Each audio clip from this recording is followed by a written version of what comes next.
He sees smoke before he hears the voice. A finger of black rising from the white ribs of a Korean mountainside. Then the radio crackles in his headset, a sound thin and ragged as breath drawn through a clenched jaw. I'm going down. The mountains hold their breath. Below, a deep basin of iron-hard snow glows under a glareless winter sun. They call this place the Chosin Reservoir, and it breathes knives even at noon. A gull-winged Corsair staggers low over the ridgelines, a smear of oil cloaking its long nose. The pilot steadies his hands, but the airframe shudders, protest rippling through steel and rivets. He's losing power. He's losing blood. He's losing time. Up above and to the left, his wingman has a decision to make. In war, there are decisions that arrive like commands and decisions that arrive like questions. This one is neither. It is an instinct that leaps ahead of thought, born from brief months of practice and a lifetime of being the person you say you are. Stay with him, the wingman hears, but not in his headset. It is an old oath made in the cramped ready room of a carrier, expressed in nods and plain words and the quiet arithmetic of trust.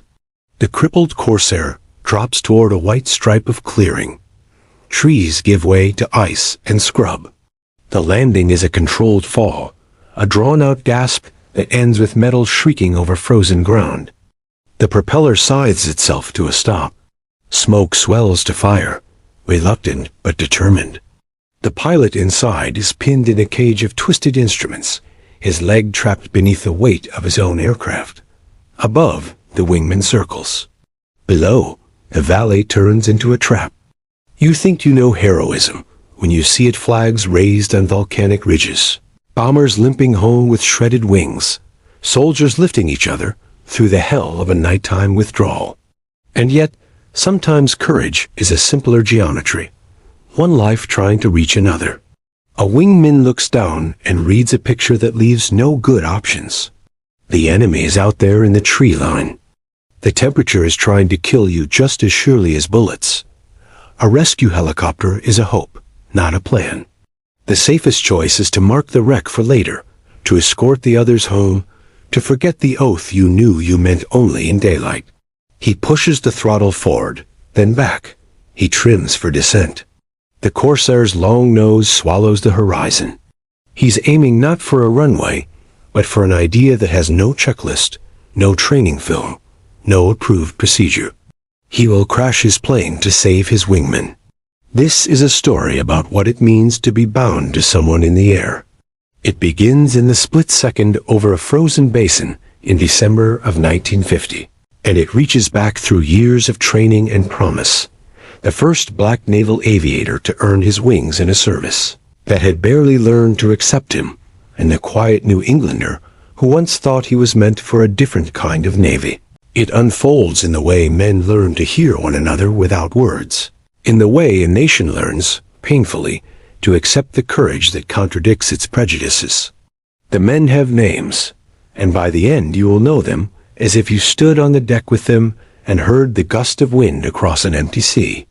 But for a moment, it is enough to know only this: higher than any medal, louder than any anthem, there exists the stripped-down logic of a decision made with no witness but the winter and whatever God you hope is listening.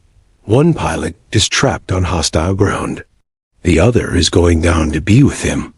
Before we descend, we will climb back with them to the places where this oath was made. To Mississippi fields and New England classrooms, to hangars that smell like oil, and resolve to the wind-carved deck of a ship named for an old battle where new battles would be fought in the hearts of men who stared at a barrier and walked through it. We will stand in the cramped ready room where they learned the language of wingmen, where the first words were respect and the last were, "I've got you."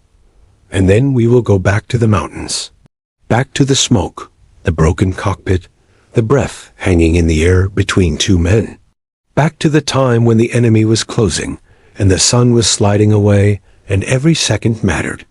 This story has been told in headlines and citations, in the clipped comfort of summary. But it lives closer to the skin than that. It is in the scrape of leather gloves and cold metal, in the radio silence when you want to hear anything, in the quiet math of risk performed in a heartbeat. The pilot who crashed his plane to save his wingman wasn't trying to be remembered. He was trying to live up to the promise that meant both men would go home, or at least wouldn't die alone. It begins with a sound you cannot forget, a voice in your ear that is both familiar and distant, saying the words you thought you would never hear. I'm going down. And then the answer, not said aloud, but carved into the way a hand moves a throttle and a foot finds a rudder. I'm coming. The beginning of this story is not a white skyline in Korea, but red clay in Mississippi hot summers in a house that was always just a little too small, work that bent a boy's back early and taught his hands to be precise. He was called Jesse, and when he looked up from the rows of cotton, he looked toward a sound that was rare in those fields, the low thread of an airplane crossing a hot sky. People told him the sky was not for him. Not yet. The Navy, the one with blue jackets and white caps, with brass and bronze plaques and names on the hull, had a place for men like him, they said, but that place was the galley, the laundry, the mess. He nodded, not agreeing, not disagreeing, simply filing it away. The sky had made a promise when he was a boy. He intended to collect. Jesse Brown grew up with a stubborn, quiet conviction that sometimes looked like stoicism, sometimes looked like defiance. He carried it to high school, to classrooms where books opened worlds and boys jostled, and then north to a university campus where the world finally seemed to be within reach. He studied engineering in Ohio, thin as a rail and iron-hard at the same time. A man who brought his lunch in a paper bag because money was a thing counted carefully each week. He wrote letters to a girl named Daisy in a hand that was neat and steady. He said he would fly. The Navy began to admit black men to fight, to train for roles beyond the steward's apron, because a country at war makes grudging, necessary concessions to its own ideals. But it was one thing for policy to be signed and another for doors to open. The flight training pipeline was a long corridor lined with the photographs of men who looked like a single idea of an officer. Jesse entered that corridor with his jaw set. The stories told about those days are not embroidered. There were instructors who marked his papers with a heavier pen. There were classmates who couldn't imagine someone with his skin in their formation. He found a locker with a message scraped sharp into the paint, the kind of message that intends to end a dream quickly and with a laugh. He closed the locker quietly, then opened it again. He kept a photograph of Daisy taped inside. When the day was bad, he opened the locker and reminded himself who he was flying for.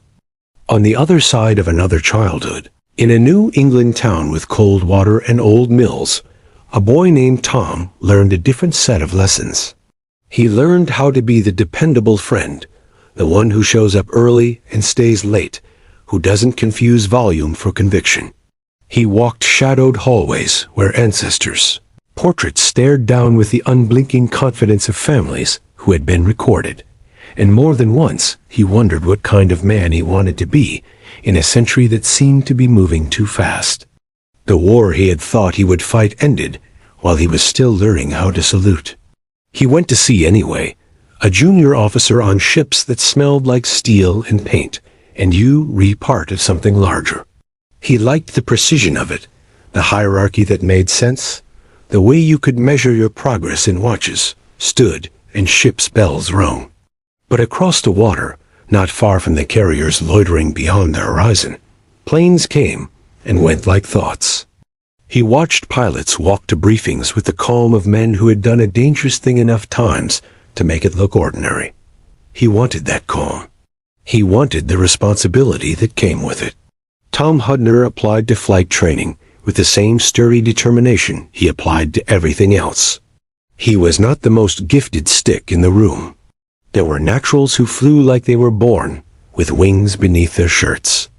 But he was a steady hand, and in the air, steadiness could be the difference between competence and a memorial. When the Navy paired both men with the bent wings of the Vought F-4U Corsair, it paired them with a machine that reflected their own contradictions. The Corsair was a handful, a fighter with a nose so long it could hide a small nation, and a landing gear that had to be coaxed onto a deck with a patience learned the hard way. But it was honest. It told you what it needed. Fast hands when the crosswind took you, a firm touch when the tail wanted to bite, boldness when it was time to go to guns. They met in the ordinary way men meet in the Navy orders, received, bags packed, handshakes aboard a ship whose decks thrummed with machines and men. The ship was called Lady. Down in the wardroom, beneath pipes that rattled and bulkheads that sweated in warmer seas, the conversation edged around what everyone knew. Jesse Brown was the only one of his kind in that ready room. He sat at the table like he belonged there, because he did. Tom watched the way he carried himself, watchful, smiling, not overmuch, careful to do the thing we all do in a room full of strangers, which is to present the best part of ourselves. Respect blooms in small acts. Tom saw how Jesse cleaned his weapons carefully, not in a fever of superstition, but in a craftsman's ritual. Jesse saw how Tom listened to the greenest pilot after a flight, not with indulgence, but with a clarity that said, "I know what it is to be scared and to choose anyway." They flew together and learned each other in the air, which is to say, they learned each other at an honesty no conversation reaches. They formed into sections and divisions, engines drumming their own liturgy as they arc out from the ship, becoming specks, becoming only the math of airspeeds and headings and distance from home.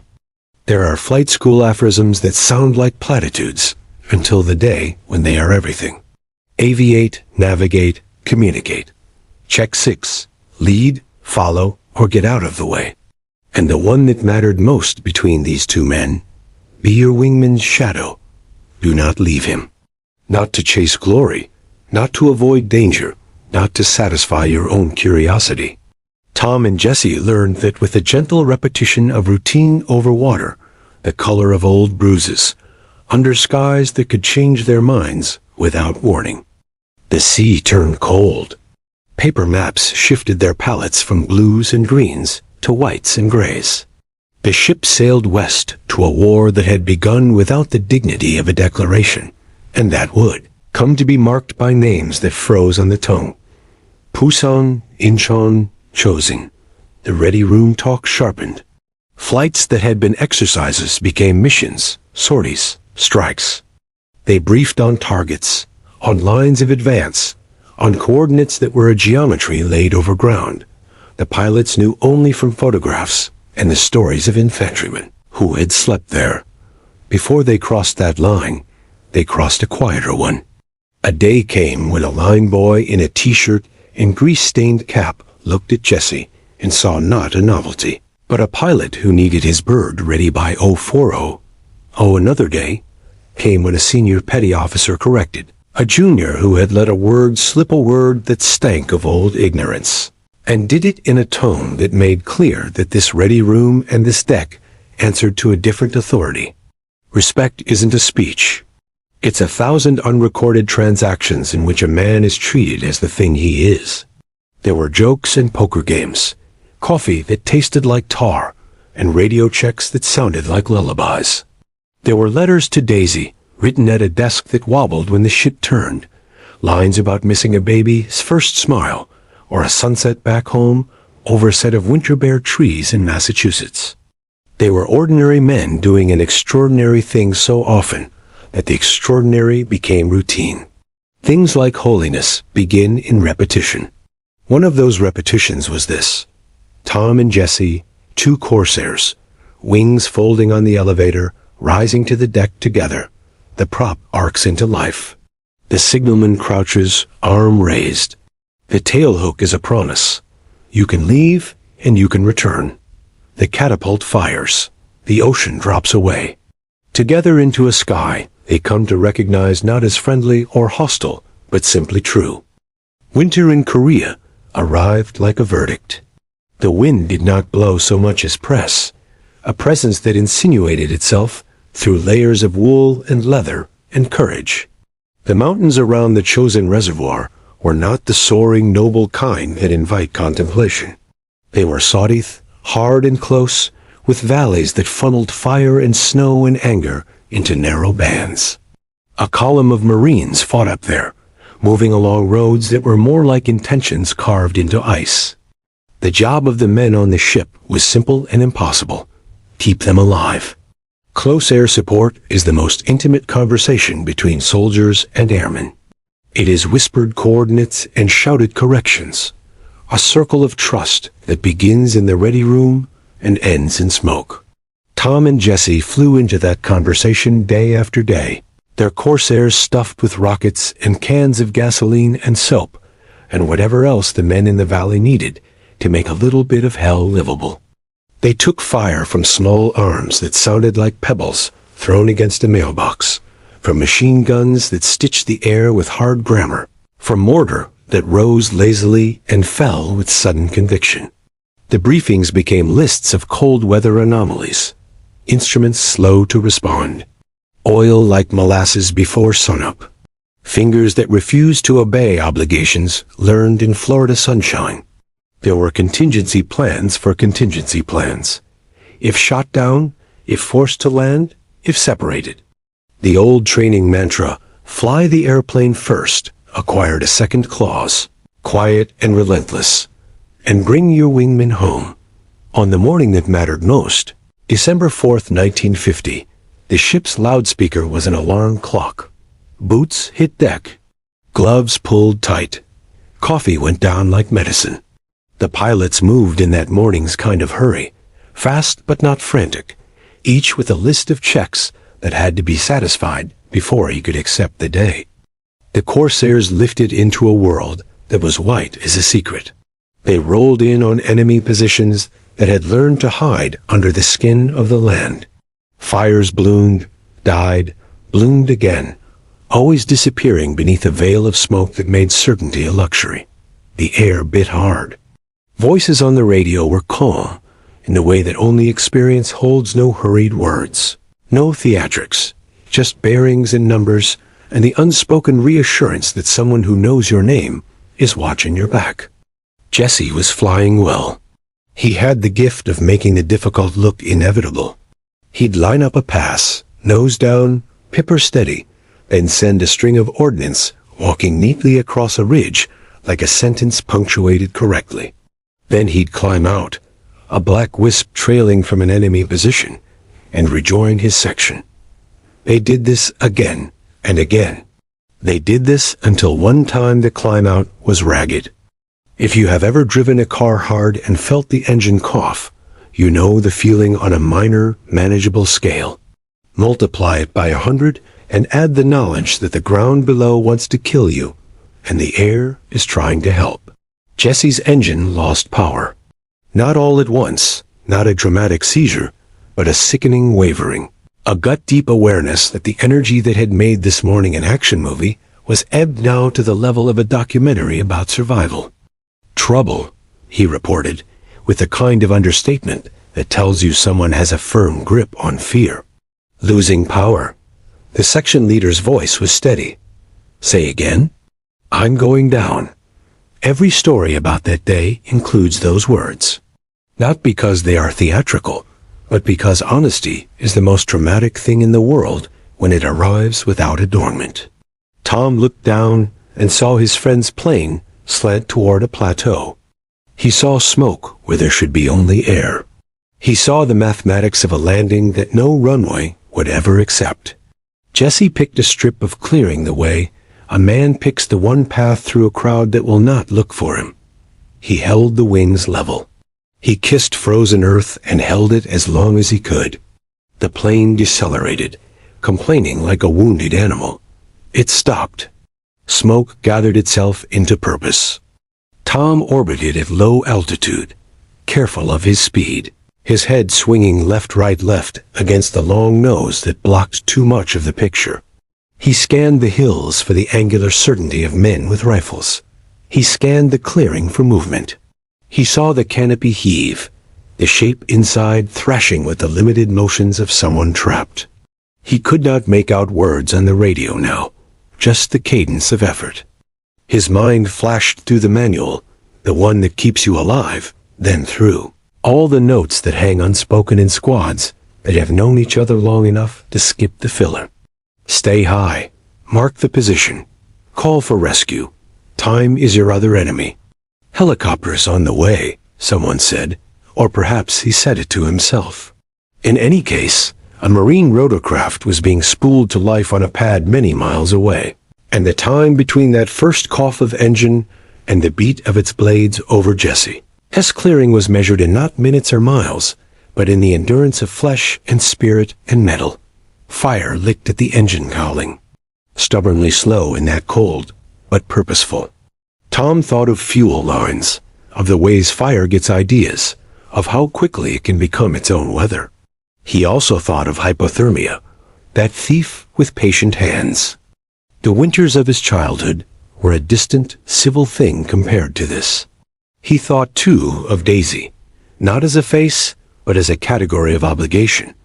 The radio was a thin thread. History listens for the words that make it easier to tell a story. It would like you to imagine a speech, something tidy. The real sounds were fragments and heavy breathing. Trapped, perhaps. Can't get out. When you know a man, you hear his courage even when the words are unclear. Tom heard that. He also heard the enemy moving closer, not with his ears, but with the part of the mind that assembles threat from shadows. I am his wingman, he thought, and the sentence completed itself in his body. The rules of the air are written in blood and corrected in pencil. None of them included what he was about to do. He throttled back, then pushed the nose over and looked for a line that would put his own Corsair on the frozen ground intact enough for him to live through it and close enough to be of use. He chose a place, he committed. The Corsair comes in heavy, even at low speed. Its wings, beautiful in the sky, become almost awkward near the ground. Tom put the big fighter into that awkward space and asked it to be gentle. It complied as well as it could. Skids of snow and ice and frozen brush caught at the gear. The plane bucked, settled, tore itself forward, and stopped in a shudder that ran up through his spine. The prop beat the winter into a new shape one last time, then was cruelly still. Silence settled like powder. It was broken by the soft hiss of something burning that wanted to be louder. The engine ticked as it cooled, each sound a reminder that metal has its own life. Tom escorted his body out of the cockpit with movements that were old and well rehearsed. Canopy back, belts free, right hand on the brace, left foot here, then there. The cold cut him with its square edge. He could feel his breath more than see it. He could see Jesse now, finally, not as a shape, but as his friend. He ran. When people tell this story, they hurry to the moment of contact, because it is where the heart lodges. Two pilots in the snow, one trapped in a machine that is now an enemy, the other kneeling beside him, gloves on bent metal, breath like smoke, eyes watering from the mix of cold and fire. It happened just like that, and also not so cleanly, because nothing in life is clean at those times. Tom reached into the cockpit and felt the hot and the cold battling in his fingers. He saw Jesse's leg, pinned beneath a sheath of twisted instrument panels and steel. He saw the fire slither closer, reluctant, but certain. "You okay?" he asked, as if that question could be answered. Jesse's reply came in a voice that was both calm and breathing quick. "I can't get my leg out. There is an art to what to say next." Tom bent the truth until it became useful. "We'll get you out. Promise is a tool. So is honesty." Somewhere in his head, both were true. Here is a fact that belongs to the catalog of all such rescues. Human strength is not enough to out-argue metal.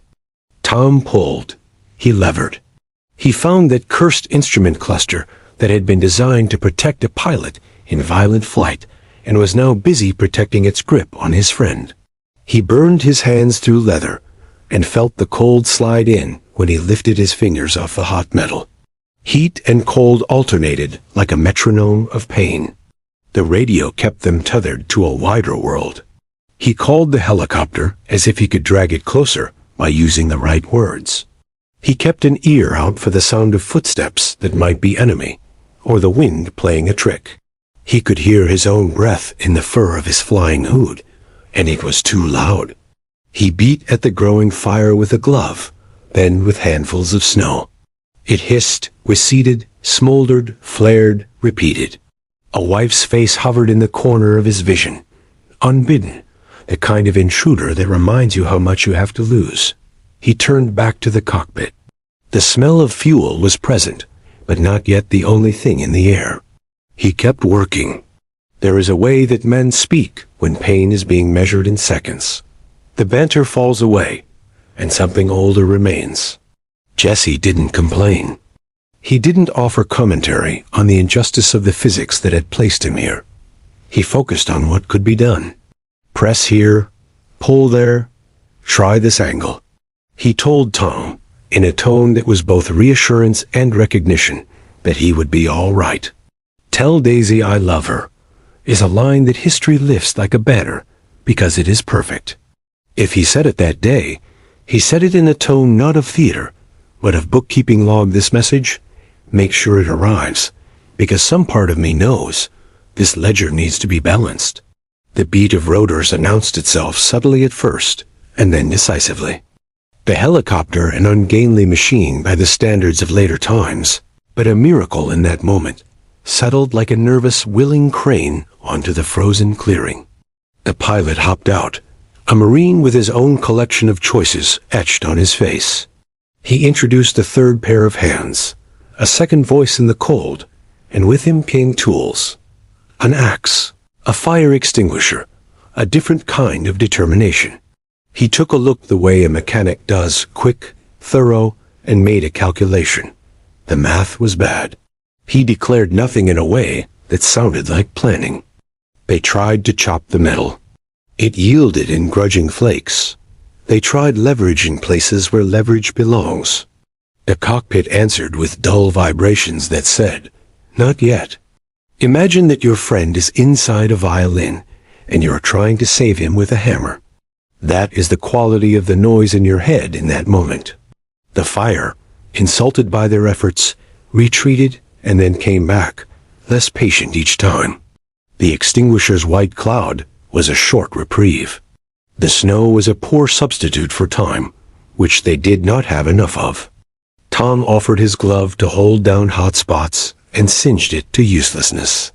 He took it off and accepted the cold in a trade that seemed reasonable. The skin of his palm protested, then went past protest to that dangerous numbness that fools you into believing that pain is a matter of focus. He kept working. He thought about the helicopter pilot's calculation. The fuel burned to get here.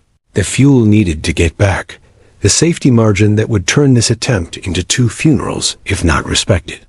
He did not want to hear whatever decision might be coming, so he worked louder, as if violence could persuade the metal to yield.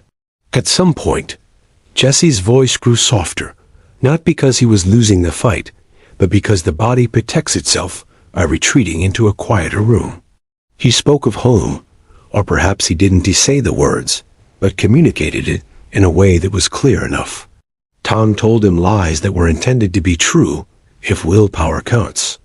"We will get you out." The helicopter pilot looked at the sky with an instinct developed over hours in that particular space, in that particular winter. He said the thing men like him are burdened with having to say. "We have to go soon." In the aftermath, one detail fixed itself to memory. Tom pressing the coldness of his hand against Jess's face. Or perhaps it was the other way around, the exchange of temperature as proof of presence. What we keep is a handful of tactile truths. The rasp of cloth over aluminum, the crackle of foam on fire, the way a man's voice threads itself through another man's fear and draws it into something simpler. They did not get him out. The axe might have, with more teeth. A blowtorch might have, with more time. Time was their enemy in a dozen uniforms. Cold, darkness, fuel, enemy patrols. The helicopter pilot made the call you would not wish on anyone. They had to leave. Tom stood there in a gymnasium of silence that the wind could not fill. He told Jesse they would come back. He told him not as a soft possibility, but as a plan. What to do when you must withdraw from a friend you have vowed not to leave. You carry something. Tom carried words. He carried a promise. He also carried guilt, though he had done everything a person can do in that circumstance.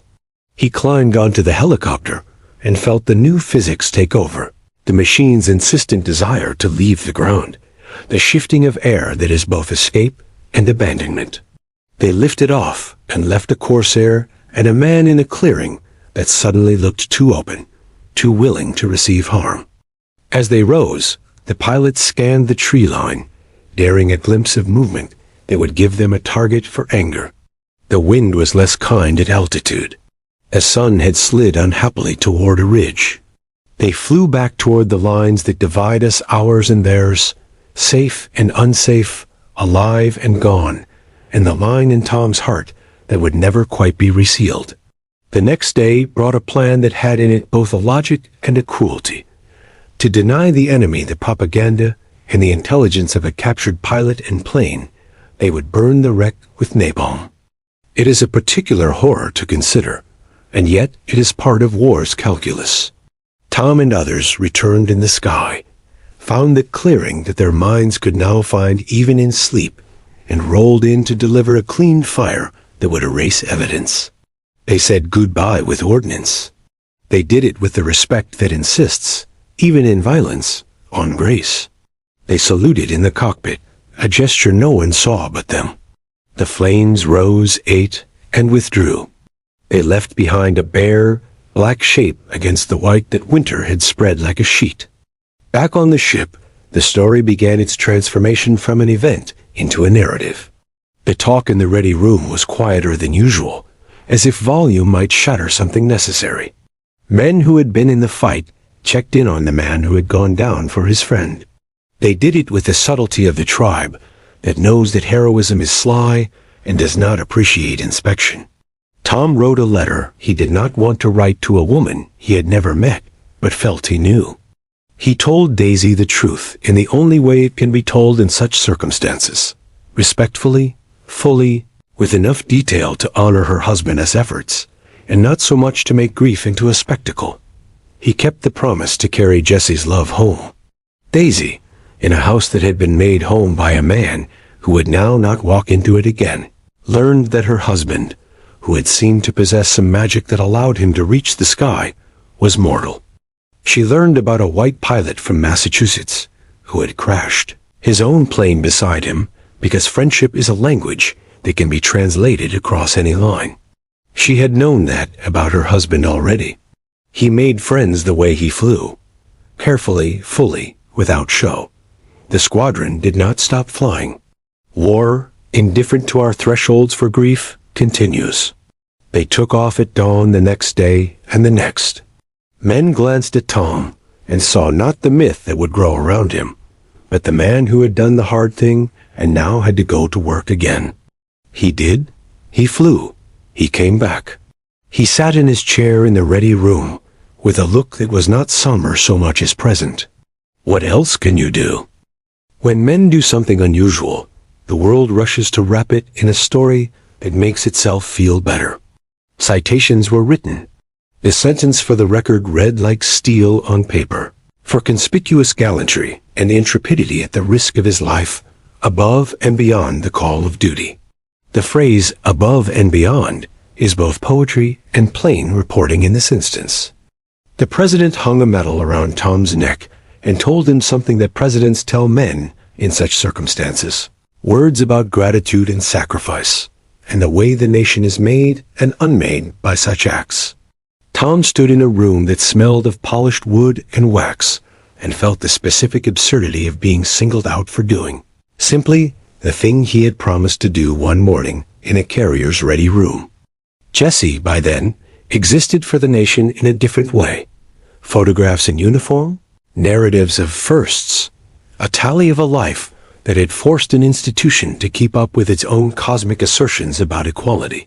He was the first African American to earn the Navy's wings of gold, In his cockpit, both on the day he graduated and on the day he died, he was the equal of any man who strapped into that machine.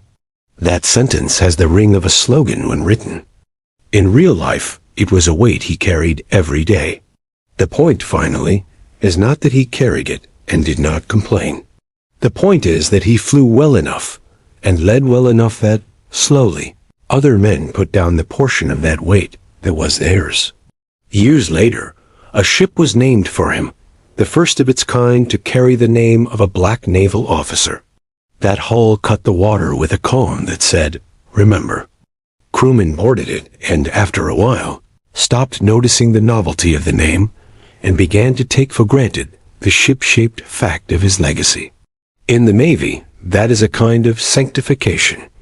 You have become ordinary by becoming part of the fleet. Another ship was named for Tom, decades later, when the men who had flown with him were mostly photographs themselves. It sailed with his name on the stern, and the story of a winter morning stitched into the fabric of its crew's jokes and their drills and their daily acts of courage and normalcy. It is fitting. The Navy knows how to remember both with ceremony and through the repetition of work. The country changed, not entirely because of this story, but in ways that it illustrates with painful clarity. Executive orders were signed, and lived with, and obeyed as habit rather than begrudged obligation. Flight school class photos began to resemble the country more than they resembled a single story about it. The word wingman left the ready rooms and entered the way we talk about the kind of friend we want to be, the kind of colleague who shows up, the kind of neighbor who finds a way to get beside us in the clearing when the engine has gone quiet and the fire is advancing. The Korean War slid into that shelf in our national memory, labeled forgotten, a misnomer for something that sits there quietly and turns up in the lives of families who remember it every day. The Marines at Chosin Men, who do not allow the word retreat to swallow them, were pulled out by a combination of discipline, virtue, navies, and planes like the ones Jesse and Tom flew. It matters to say that out loud, because our understanding of war is too often shaped only by the monuments that are close to us, not by the ones that sit farther north on maps. Tom grew older the way men do who have done a dramatic thing, and then returned to the lesser heroics of being kind and useful. He spoke about that day with the restraint of someone who knows that memory is not a museum, but a living thing that requires care. "I did what any of us would have done," he said. And of course, that is not true in the strict sense, and also is the truest thing he could say if what he wanted was to keep faith with the idea that heroism is not the property of the unusual, but the obligation of the ordinary. He returned, late in life, to the idea that had taken root in him on that winter afternoon, that a promise had been left unfinished. He traveled halfway around the world, and asked a faraway government for the chance to look for his friend's remains, to complete a duty that had been slowed by politics and weather and the slow negotiations of the living. That journey ended not in a graveside, but in the same kind of intangible comprehension with which it began. We owe each other more than schedules and borders allow. Daisy aged into a wisdom carved by grief and gratitude. Her voice, captured in interviews, carries the music of someone who has learned that love is bigger than the plans it makes. She raised a daughter who knew her father by photographs and by the kind of stories that do not emphasize heroism so much as decency. The way he carried himself, the way he looked across a room, in a way that reassured. These are the details that help children make sense of monuments. What, finally, are we to make of a man who crashed his plane to save his wingman? It is a sentence we can say in 8 seconds. It takes a lifetime to absorb. It is about loyalty. About race, yes, because history is honest enough to insist on that, and because we are dishonest when we try to remove that component from narratives that hinge on it. It is about a friendship built not on grand declarations, but on 100 small acts of competence and respect. It is about the decisions we make when we are unwatched. There is a temptation to paint this story so thick with inspiration that we cannot see the simple shapes beneath. A plane, a friend, a decision. A wife, a letter, a ceremony. A winter that wanted to end everything and a stubbornness that refused to let it. Resist that temptation. Instead, bring it closer. Let it instruct. Wingman is a word you can use today without an airplane. It is a decision to be present, particularly when presence costs. It is a habit of speech gentle when gentleness helps, direct when directness saves time we do not have. And so we end where we began, with the sight of a column of smoke over a white field and the sound of a voice saying the thing none of us ever wants to have to say. I'm going down.